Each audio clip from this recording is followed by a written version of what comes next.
Bueno, pues hoy vamos a hablar y vamos a debatir con Rasul Gurdassi, que es periodista y analista internacional desde Teherán, y Gabriel Ben Tasgal, periodista y politólogo especializado en temas de Oriente Medio. Rasul, Gabriel, muchísimas gracias en primer lugar por estar con nosotros aquí en el Zoom. La primera pregunta que me surge en este momento tan decisivo por el que pasa Siria es si no se están, cosiendo, tejiendo esos mimbres del futuro de Siria como un Estado fraccionado, viendo la cantidad de países que hoy se han quitado la careta y que tienen intereses dentro del país. Empezamos con Gabriel.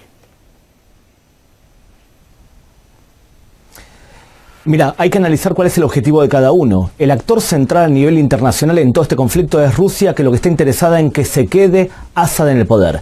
¿Cuál es el interés de Irán? Lograr lo que es un pasaje directo entre Irán, el norte de Irak, y que Siria sea una especie de títere del gobierno iraní para que desde ahí también pueda dominar a su aliado, a su próximo más violento, que es Hezbollah. Por lo tanto, Irán está interesada en tener una base militar central en Siria. ¿Cuál es el objetivo de Israel? Lógicamente que Irán no esté en la frontera norte. Rasul, ¿estás de acuerdo con lo que nos dice Gabriel, el interés que tiene Irán en este caso de tener esa presencia militar en Siria? Mira, lo que está pasando en Siria, más que Irán y Rusia, tiene que ver con Estados Unidos y el régimen israelí ahí en Oriente Medio. Es que no quiere un país soberano como Siria o Irak, un país integrado, quiere un país dividido ahí. No lo lograron mediante los terroristas de Al-Nusra y Daesh, y ahora lo están haciendo a través de provocaciones ahí y así provocando a Irán o a Siria o Rusia para intervenir o crear una guerra ahí para poder lograr sus objetivos. Irán, si está en Siria, tiene nada más una presencia o una asesoría militar, y eso a petición del gobierno legítimo de Siria.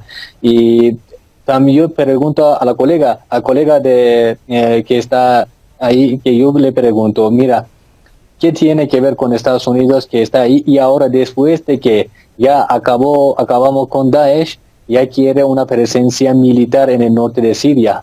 Pues la pregunta, ¿qué interés tiene Siria Rasul, ahí? la pregunta está lanzada, Gabriel. ¿No te pregunta Rasul? No es una pregunta seria, porque el único factor importante de peso en Siria es justamente Rusia. La presencia de Irán en toda la zona es fundamental, y de hecho lo que vimos estos días fue un intento de Irán de penetrar un avión no tripulado desde Jordania para Israel. ¿Por qué lo hizo? Quizás por dos cuestiones posibles. Lo primero fue un error, intentó de alguna manera probar hasta qué punto la inteligencia israelí estaba vigilando de forma correcta la penetración de aviones. La segunda opción era provocar una especie de intercambio de fuego, para ver hasta qué punto podía cambiar lo que se estaba dando en Siria. Y es que Israel ha atacado a Siria más o menos 20 veces y ha humillado un montón de veces a fuerzas iraníes, porque evidentemente la superioridad militar israelí es apabullante con respecto a la iraní. ¿Cuál es la fuerza que tiene Irán en toda esta región? Tenemos a un ejército financiado y entrenado por Irán, que se llama Hezbollah, que tiene aproximadamente 150.000 cohetes y aproximadamente 3.000 túneles para atacar en un futuro cercano al Estado de Israel. Entonces, la presencia es real. Es verdad, Irán no puede enfrentarse a Israel, y lo que hace Irán habitualmente cuando no puede enfrentarse a Israel es provocar, Gabriel, o bien la respuesta de Hezbollah o bien atentados terroristas en todo el mundo, como ha hecho en Bulgaria, o como ha hecho en Argentina, donde ha hecho 2 atentados. Le lanzamos este guante a Rasul. Se habla de provocación por parte de Israel, desde luego, con este dron, si fue en territorio sirio, si no, todo lo que nos ha estado contando Gabriel. ¿Qué piensas a todo esto? Mira, Gabriel, te quiero preguntar dos cosas. Primero, dicen que eso es lo que dice o alega Israel, que dice que fue un dron iraní, y dice que era un dron RQ-180 el modelo, pero ha mostrado alguna imagen, nada. Y otra cosa que dice es que Irán pierde ante Israel por, no sé, una guerra. Es que Irán no quiere meterse en una guerra, primero. Y segundo, Israel no tiene el poderío para atacar a Irán. No tiene poderío ni atacar al Líbano, ni tiene poderío para atacar a Gaza. Ha tenido en las últimas 4 guerras, Israel ha perdido. con el Líbano perdió, con Gaza perdió, no logró sus objetivos. Entonces no tiene el poder para Rasul, enfrentarse. Primero, vale. Quería hablar más que de un enfrentamiento, en este caso de los dos países, que nosotros estamos desde luego en contra de cualquier tipo de conflicto. Lo que a mí sí que me llama la atención es que se está produciendo toda esta violencia, toda esta tensión en un tercer país. También hay que hablar del tema de los kurdos, de los turcos, el apoyo de Estados Unidos, un poco todo lo que está sucediendo, la presencia también de Rusia, la diplomacia. Siria se está convirtiendo en un escenario, al fin y al cabo se han vencido casi totalmente al Estado Islámico y al final está sufriendo esto y el proceso político se puede desacelerar con tensiones de terceros, Gabriel. Mira, Jorge, la lógica es la siguiente. Javier. El gobierno ruso acaba de intentar promover en Sochi acaba de promover un intento de llegar a un acuerdo por el cual Assad se quede en el poder y el país sea un país más federal de alguna manera. Una de las condicionantes para que eso ocurra es que las fuerzas extranjeras se vayan de Siria y eso incluye a las fuerzas iraníes.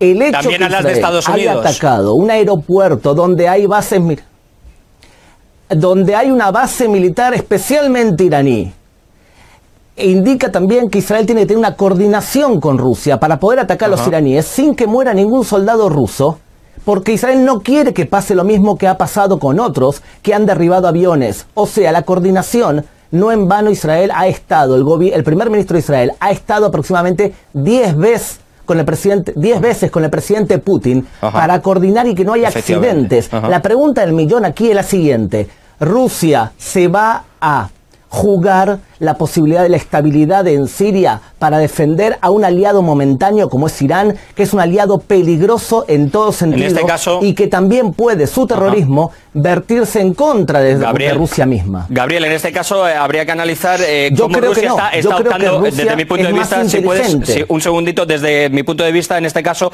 Rusia está apostando también por la diplomacia.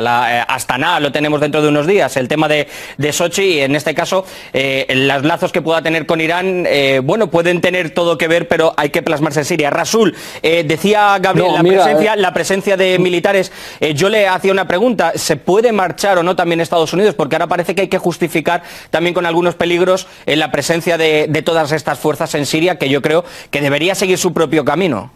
Rasul. Mira, quiero señalar dos puntos. Primero, Irán está ahí a petición de un gobierno legítimo que está gobernando en Siria. Pero el segundo punto es que en la conferencia de Sochi, y primero, antes de eso, quiere decir que por qué Estados Unidos está ahí y por qué después de Daesh ya quiere formar una fuerza de milicianos ahí en el norte de Siria, que es una presencia militar también de Estados Unidos en un país tercero, que ni siquiera está a su vecindad. Y una cosa, todo esto que está pasando, lo que está haciendo Estados Unidos y el anuncio de la formación de milicianos ahí en el norte de Siria, tiene que ver con con el paso que está dando Irán, Turquía y Rusia con la coordinación del gobierno sirio para llegar a una estabilidad, a un país estable y soberano en Siria. En Sochi acordaron abordar una nueva constitución en Siria, pero esa constitución será decidida por parte del pueblo sirio. Es el pueblo sirio el que decide ahí, ni es Irán, ni es Rusia. En este caso, Rasul, la constitución, esa propuesta de la que se habló en Sochi, no ha sido, digamos así, acatada. Se está esperando que lleguen unas nuevas conversaciones. Por ejemplo, van a llegar ahora en Astana. Se está mirando tanto al formato de Viena como también al de Ginebra, que va a venir. Pero desde mi punto de vista...